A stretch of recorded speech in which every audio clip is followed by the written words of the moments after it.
Boa tarde, pessoal do nono ano. Como é que vocês estão? Eu espero que todos estejam bem e hoje nós vamos dar continuidade à nossa aula de língua portuguesa e nós vamos falar sobre os tipos de predicado. Professor, vamos lá. Quando nós falamos de tipo de predicado, a gente pensa logo em quê? Predicado é aquilo que se fala do sujeito. Lembram da revisão da semana passada? Revisamos sujeitos, revisamos a questão da transitividade do verbo e hoje nós vamos estudar os tipos de predicado. O predicado ele tem uma classificação. Qual seria essa classificação, professor? Eu vou ter predicado nominal, predicado verbal e predicado verbo nominal. Professor, existe alguma dica ou alguma regra específica para que eu possa compreender qual é o tipo de predicado? Primeiro detalhe, a primeira situação que você deve perceber é que o predicado é tudo aquilo que se fala do sujeito. Primeiro ponto. Segundo ponto, observe justamente o verbo. Se o verbo expressa uma ação, predicado verbal. Se o verbo expressa um estado, predicado nominal. E se eu tiver ali ação e estado, ou estado e ação, automaticamente eu vou ter um predicado verbo nominal. Até aqui, alguma dúvida? Professor, como assim uma ação? Eu digo assim, eu estudo bastante. Então, no momento que eu estou estudando ali, estou empolgado, estou estudando ali, estou numa ação. Eu digo assim, eu estou doente. Percebe? Doente. O estado doente. Percebeu? Ô professor, e se eu digo assim, por exemplo, eu não estou doente? Automaticamente você utilizou ali a questão de um advérbio não, negando apenas a questão do estado naquele momento. Existem verbos que expressam ação, existem verbos que expressam estado, existem verbos que expressam fenômenos da natureza, e tudo isso são coisas que devem ser observadas ao longo da análise da oração. Pessoal, nós vamos adentrando justamente numa análise sintática. Então nós vamos começar a ver sujeito da oração, o predicado da oração, o núcleo, qual vai ser o objeto direto, qual vai ser o objeto indireto. Perceberam aí que nós vamos começar a entrar na parte da análise sintática? Então nós começamos logo pelo sujeito e predicado. Então eu tenho aqui, quanto à significação, o predicado pode comunicar uma ação do sujeito, um estado do sujeito ou uma ação e um estado ao mesmo tempo. Foi aquilo que eu tinha dito para vocês anteriormente. Se eu digo Fabiano e Sinhá Vitória atravessaram o Rio Seco, a gente percebe que o verbo atravessaram automaticamente expressou uma ação, porque precisou ali, olha, atravessar. Percebe? Quando eu digo, olha, Fabiano estava contente. Sorriso. Fabiano estava contente. Esse contente automaticamente era o estado de Fabiano. E eu tenho aqui, os meninos corriam despreocupados. Percebe agora que eu tenho corriam, ação e despreocupado. Percebe? Uma ação e o despreocupado, um estado. Ou seja, preste atenção. Na primeira oração, quem seria aqui o sujeito?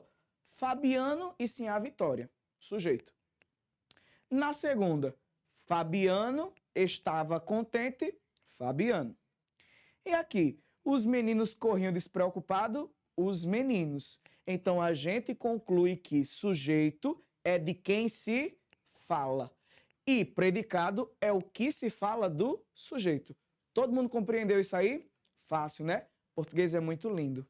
Pessoal, predicado, além de ser tudo aquilo que se diz do sujeito, existem também a questão das orações sem sujeito. Então, quando a oração é sem sujeito, professor, significa dizer que o predicado é todo o restante da oração. Então, se toda a oração ali não tem sujeito, é uma oração sem sujeito, significa dizer que tudo aquilo ali é predicado. Beleza? Todo mundo compreendeu? O predicado sempre tem que ter o quê? A presença do verbo. Ou expressando ação, ou expressando estado, ou expressando ação e estado. Muito bem. Aí eu tenho aqui, todos correram atrás da bola do jogo. Percebem Muito bem. Quando eu digo que todos correram atrás da bola do jogo, a gente percebe aqui, olha, que correram. Ação. Aí eu digo, olha, nunca fomos tão felizes. Percebeu a questão do tão felizes? Estado. Chegamos em casa muito cansados. Chegamos e ainda cansados. Percebe a ação e o estado? Muito bem.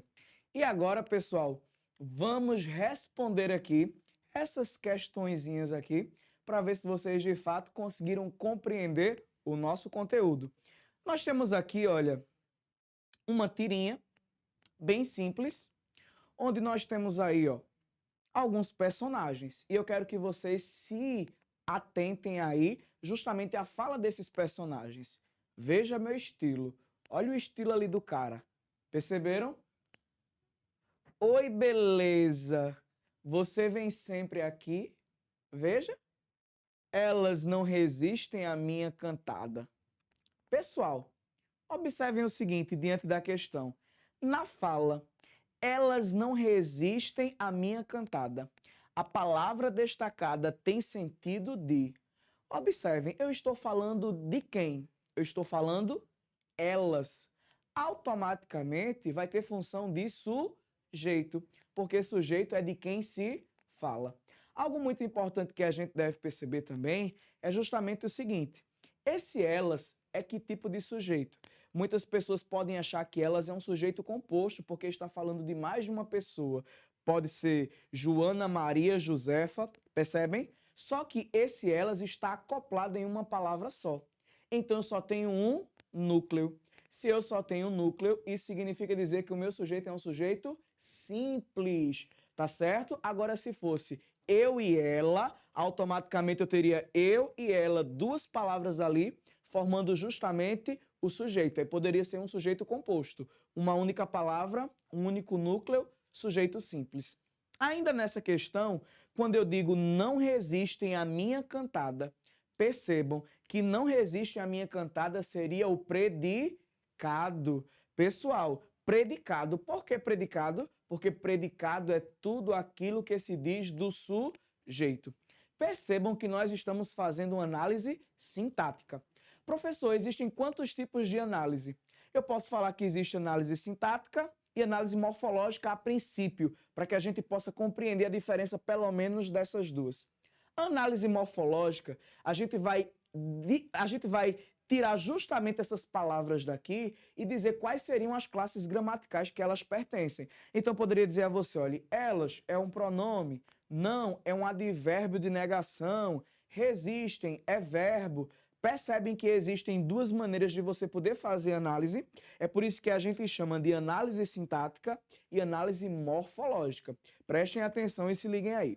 E eu tenho aqui, ó, ainda sobre a primeira fala, é possível concluir através da forma verbal que o personagem, preste atenção, o personagem ele fez uma declaração duvidosa, o personagem ele realizou um fato cruel, o personagem ele fez um pedido ou ele negou um acontecimento trágico. O que é que a gente percebe dentro da circunstância? Olha, veja meu estilo. Se ele está dizendo veja meu estilo, ele fez o quê? Um pedido. Percebeu o pedido que ele fez? Veja meu estilo. Então, automaticamente, seria justamente letra C. Pessoal, Deus abençoe, fique com Deus e até a próxima aula. Tchau, pessoal!